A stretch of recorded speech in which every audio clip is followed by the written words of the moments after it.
Hi hello అందరికీ నమస్తే. ఈ వినాయక చవితి స్పెషల్ అయిన మోదకాలు, అదేవిధంగా ఉండ్రాల్ పాయసం ఇంట్లోనే ఈజీ ప్రాసెస్లో ఏ విధంగా ప్రిపేర్ చేసుకోవాలో చూపించిపోతున్నాను. ఇక్కడ స్టవ్ మీద ఒక బాండీ పెట్టేసేసి దానిలోకి 2 కప్పుల దాకా వాటర్ అనేది తీసేసుకుంటున్నానండి. ఇక్కడ నేను రెండిటికి ఒకటే పిండి యూస్ చేయాలి, ఒకటే ప్రాసెస్. బట్ కాకపోతే little bit of the difference ఉంటుంది.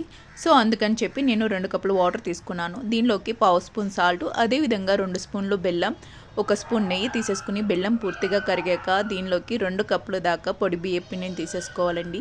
బియ్య పిండి తీసుకున్నాక మనం మంట లో ఫ్లేమ్లో పెట్టేసేసుకుని మొత్తాన్ని అయితే మిక్స్ చేసేసుకోవాలి. ఇంకా స్టవ్ ఆఫ్ చేసేసుకుని ఇంకా జస్ట్ మనం చేత్తో ఈ విధంగా మనం కొంచెం చేతికి తడి చేసేసుకుంటూ పిండి మొత్తాన్ని చక్కగా మనం మిక్స్ చేసేసుకుంటే పిండి చాలా సాఫ్ట్గా అనేది మనకి ప్రిపేర్ అయిపోతుంది.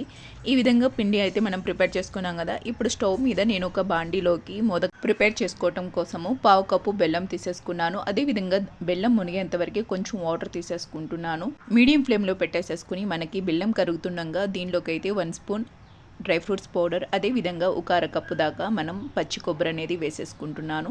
దీనిలోకి 1 స్పూన్ ఇలాచీ పౌడర్, 1 స్పూన్ నెయ్యి తీసేసుకుని మొత్తాన్ని మనం మిక్స్ చేసేసుకుని ఒక 5 మినిట్స్ మీడియం ఫ్లేమ్లో మిక్స్ చేస్తూ ఉంటే చక్కగా మనకి గట్టి పడటం అనేది స్టార్ట్ అవుతుంది. ఇలా గట్టి పట్టాక స్టవ్ ఆఫ్ చేసుకుని దీన్ని మనం పక్కన పెట్టేసుకుందాము.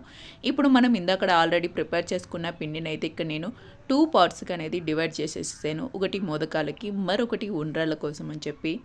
నేను ఉండ్రాళ్ళ కోసం తీసుకున్నది చక్కగా వేరొక బౌల్లోకి తీసేసుకుని దానిపైన క్యాప్ పెట్టేసేసుకున్నానండి. లేకపోతే మనకి పిండి అనేది ఇలారిపోతుంది, అంటే మనకి పొడిగా అవుతుంది. ఇప్పుడు నేను మోదకాలకైతే కొంచెం నెయ్యి అనేది తీసేసేసుకుని మనకి చేతికి కూడా కొంచెం నెయ్యి అప్లై చేసేసుకుని చక్కగా పిండిని మనకి ఇలా ఈ విధంగా అరచేతిలోనే కొంచెం, అంటే మనకి చపాతీ పిండిలా కొంచెం ఈ విధంగా స్ప్రెడ్ చేసేసుకుని ఎడ్జెస్ అనేది ఈ విధంగా మనకి కలుపుతూ చక్కగా కవర్ చేసుకుంటూ ఈ విధంగా మనమైతే మోదకాలను అయితే ప్రిపేర్ చేసుకోవచ్చు. అంటే ఏ మోల్స్ కూడా మనకి లేకపోయినా మన చేతులతోనే మోదకాలు ఈ విధంగా ప్రిపేర్ చేసుకోవచ్చు. స్పోర్క్తో చక్కగా ఈ విధంగా మొత్తం ఘాటులాగా పెడితే మనకి మోదకాలు చక్కగా పర్ఫెక్ట్గా రెడీ అయిపోతాయి అన్నమాట.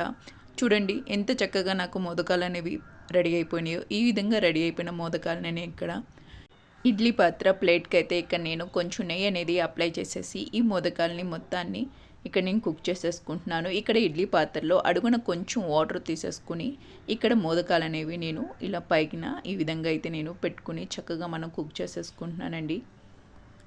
ఇలా మనం ఒక 50 మినిట్స్ చక్కగా మీడియం ఫ్లేమ్లో కుక్ చేసేసుకుంటే మనకి మోదకాలు లోపల కూడా కుక్ అవుతాయండి. మీరు ఎప్పుడు హై ఫ్లేమ్లో అనేది ఏది కుక్ చేయొద్దు, అది పైకి మాత్రమే కుక్ అవుతుంది. ఇప్పుడు నేను ఉండ్రాలకు ఉంచిన పిండిని అయితే తీసేసుకుంటున్నాను. ఎప్పుడైనా మనం పిండి అనేది వన్స్ ప్రిపేర్ చేసుకున్నాక కొంచెం లేట్ ఉంటే ఏదైనా క్లాత్ కానీ ఇలా దేనిలో అయినా సరే మనం తీసుకుని ఇలా కవర్ చేస్తేనే మనకి పిండి అనేది ఇలా అంటే పొడి అవ్వకుండా చక్కగా ఉంటుంది. దీనికి కూడా నేను కొంచెం నెయ్యి అనేది చేతికి అప్లై చేసేసుకుని ఇలా చిన్న చిన్న బాల్స్ లాగా మనకి చేతిలోనే ఈ విధంగా అయితే ప్రిపేర్ చేశాను.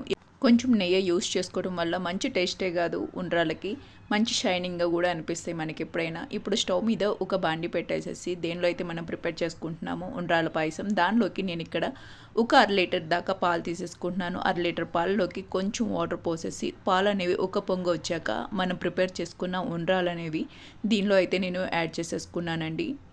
ఇలా ఉండ్రాలు వేసిన వెంటనే తిప్పుకోకుండా ఒక 5 మినిట్స్కి ఒక్కసారి మొత్తాన్ని మిక్స్ చేసేసి మరొక 10 నిమిషాలు అనేది కుక్ చేసేసుకోవాలి మీడియం ఫ్లేమ్లో. ఇలా మనం 10 నిమిషాలు కుక్ చేసుకున్నాక దీనిలోకి నేను 2 స్పూన్ల దాకా బెల్లం తురుము అనేది తీసేసుకున్నాను. ఎందుకంటే ఇక్కడ మనకి పాలు అనేవి ఎక్కువ షుగర్ అనేది పట్టదండి. సో తక్కువ స్వీట్నెస్సే పడుతుంది కాబట్టి 2 చెంచాల బెల్లం అయితే సరిపోతుంది.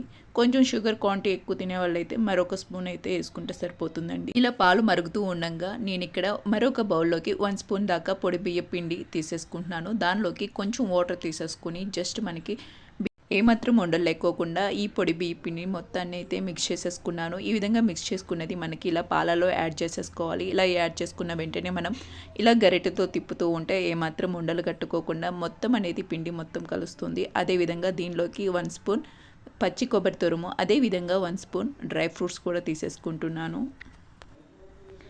దీనిలోకి లాస్ట్ ఫైనల్గా 1 స్పూన్ ఇలాచీ పౌడర్ తీసేసుకుని చక్కగా మనం ఇంకా స్టవ్ ఆఫ్ చేసుకుని సర్వ్ చేసుకుంటే ఎంతో టేస్టీ అయిన ఉండ్రాల పాయసం అనేది రెడీ అయిపోయింది.